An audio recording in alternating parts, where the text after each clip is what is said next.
as the Lord. And there's no bar for anyone in any part of the creation to chant and glorify the Lord by the particular name of the Lord. It is locally understood.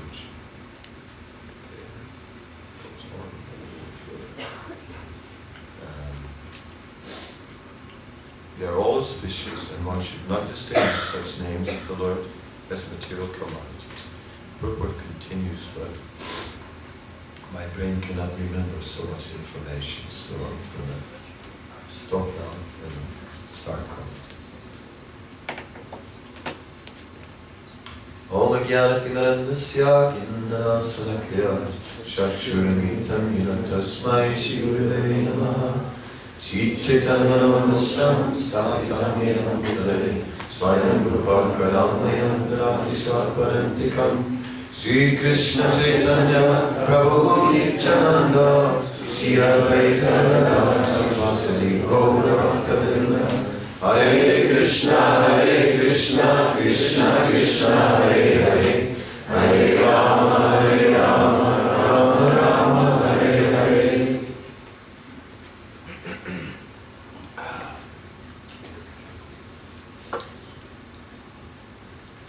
Itam nirvichamananam ichatam akuto mayam yoginam nipaniritam harinam kirtanam.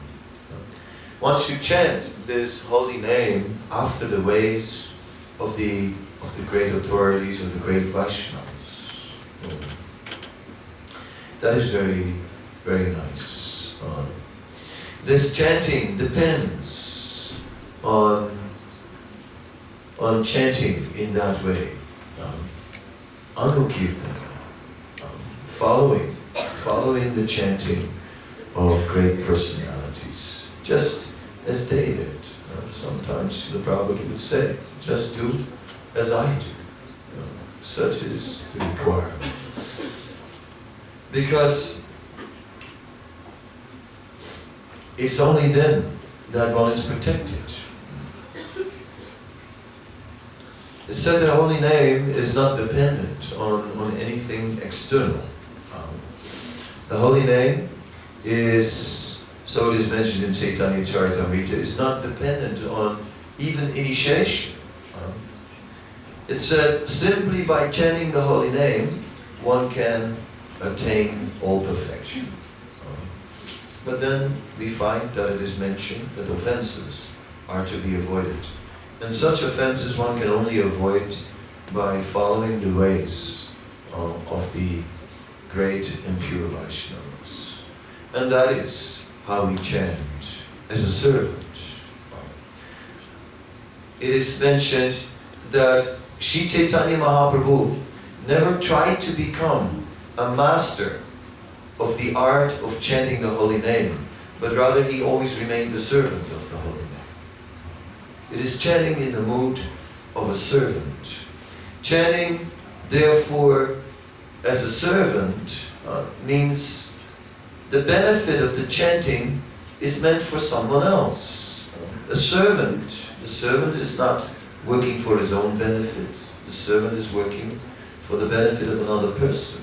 So we are chanting not for our own benefit, but for the benefit of someone else, for the benefit of Krishna. Rishikena Rishikesha Sevanam Bhakti Uchate. Thus we are not trying to please our own senses in chanting Hare Krishna. We're trying to please Krishna. That is the whole thing. It is not, what am I perceiving now? Is this chanting giving me, is it opening doors into another dimension? Am I breaking through? Am I actually seeing what is invisible to all in this world? No. That is simply a side benefit. That is Krishna's additional mercy. That Krishna is not obliged in any way to reveal himself. He can reveal himself whenever he wants. It's not that chanting is a process which automatically reveals Krishna. It is when Krishna is pleased that Krishna reveals himself if he so desires. That is the situation. Therefore we can never say, if you chant 10 million names, you will be self-realized. One can chant 10 million names and still not self-realized. Like that. There's no guarantee. It's simply dependent on Krishna. Whenever Krishna is pleased, then surely Krishna will become purchased by his devotee. That is the nature of devotional service. Mukti dadati bhaktina karichit. Devotional service purchases Krishna. And purchasing Krishna means that Krishna in turn becomes the servant of his devotees. Sadhanam hridiyam mayam sadhavo hridiyam mayam sadhanam hridiyam tvaham madanyate najanati naham tevya madagapi. Just as the devotee is always thinking of Krishna, Krishna is always thinking of his devotee. And thus, the devotion is not only existing from the side of the devotee, and then the devotee develops all this devotion for Krishna. No, Krishna also worships his devotee. And Krishna's heart is also filled with a desire to worship his devotee and to serve his devotee. And in this way, the reciprocation begins. And in this way, Krishna bestows mercy upon his devotees by revealing himself. Ultimately, mercy translates into that. Mercy translates into that we get the association of Krishna. Because what else could we desire? We are not worshipping Krishna to get anything else. We're only worshipping Krishna to get Krishna and nothing else. Therefore, mercy ultimately means Krishna, that we are getting Krishna. Maybe mercy can mean that we're coming closer to Krishna, a step closer to Krishna. It cannot be all at once. But still, mercy means that gradually we are coming closer to Krishna. Mercy, once I prepared a seminar on mercy, and although I wasn't able to really, thank you so much. Although I wasn't really able to get into it too much, because the day before the seminar, someone offered his obeisances to me, and I sort of stood, as sannyasis do, and then he came up and very fast, and he hit me on my head with his head, exactly on the side of the head here. And I said I was all right, but the next morning I was not so all right, because I was blind on one side and I couldn't remember names. Only one name I could remember, the name of Krishna. Thank God. That one wasn't gone. But seriously, all other names, I was saying to a devotee, I think I'm not okay. Can you call, what's his name? Just couldn't remember any names, all gone. And even after, I was dyslexic for a while, like I started to say, and today it's Ekadasi and we're fasting from brains and greens. I was convinced I was saying brains and greens. Okay? It's amazing how the wires can just, get short-circuited. Anyway, so I somehow or other still gave the seminar on mercy, and I remember I was leaning on the microphone, praying for mercy, and somehow or other I made it to the end. And but I remember something from it. I remember that the word daya, the Sanskrit word daya, is often used in a general term of the word mercy. Where daya, where mercy is available to all. Sometimes It's not a hard rule. Sometimes it's used for personal mercy, but generally used for mercy in general. The word kripa is often used for personal mercy. Mercy for me, kripa. Please have kripa. Sometimes also general, but like that. Karuna is also more used as general. And there are other words such as anukampan. Anukampan is more talking about Krishna's mood. It means compassion. So please have mercy. Please be compassionate towards me. It's coming from Krishna. And like this, there were different words that are found in Bhagavatam for the word mercy. But then in the 10th canto, the word mercy, the word for mercy is only prasad. Right? Nothing but prasad. Then it is prasad. Because at that stage, we're dealing with the eternal associates of the Lord, the liberated devotees, who see everything as prasad from the Lord. The Lord is either directly revealing himself, or he's indirectly dealing with us. And that's his mercy, that is prasad. So everything coming from Krishna is seen as prasad, whatever happens. That's the resonance of Vrindavan. Always seeing everything as the mercy of the Lord. That is a fact.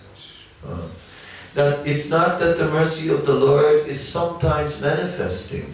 It's not that sometimes there is a little mercy and then for a long time we are in the dry desert. It is not like that. I have a little story about a desert, and it's about people who were born in the desert. Of course in an oasis, because you cannot be born in the desert. But somewhere in the middle of the desert there was an oasis and there was a little water, and some people were born in that place. And that was all they knew. I guess camel milk and, dates and, dates and camel milk with dates. Then you get like camel date milkshake,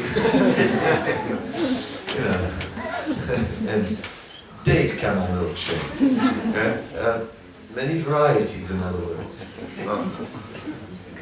One day, a stranger appeared in that place, and this stranger spoke about an unknown land.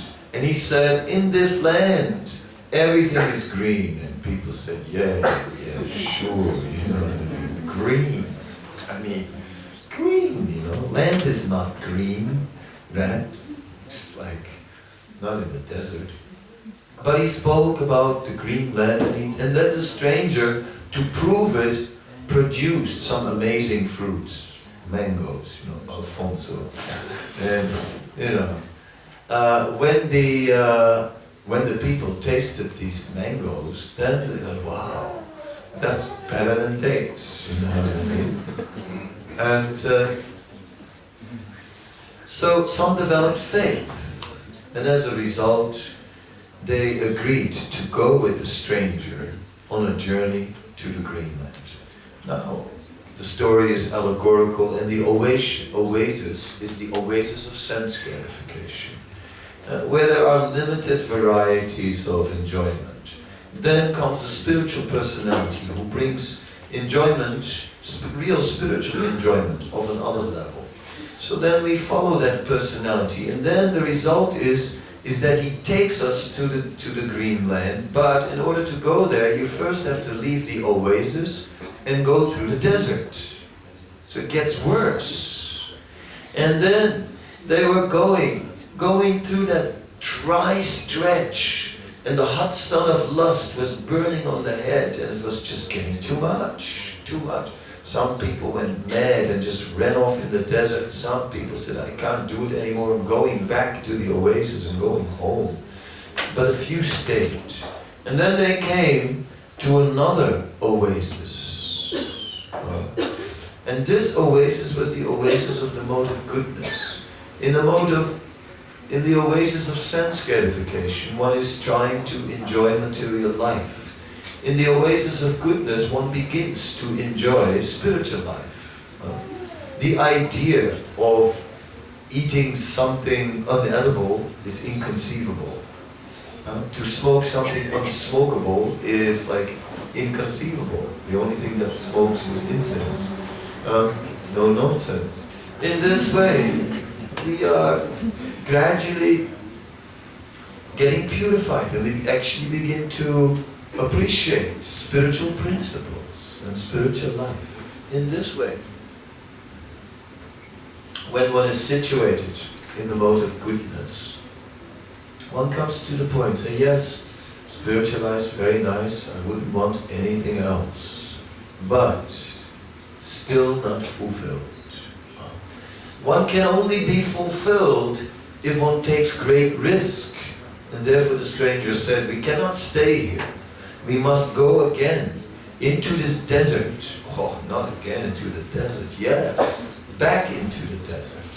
This time into the desert to find people who are caught up in material life. Then new life will come, and then we will be successful. So it is like this in the chanting of the holy name, after the ways of the great acharyas who completely sacrificed their life for the benefit of others. It is by sacrificing one's life for the benefit of others that one can actually taste the holy name. We can sit and we can chant for 8 hours or 12, whatever, the diehards, right?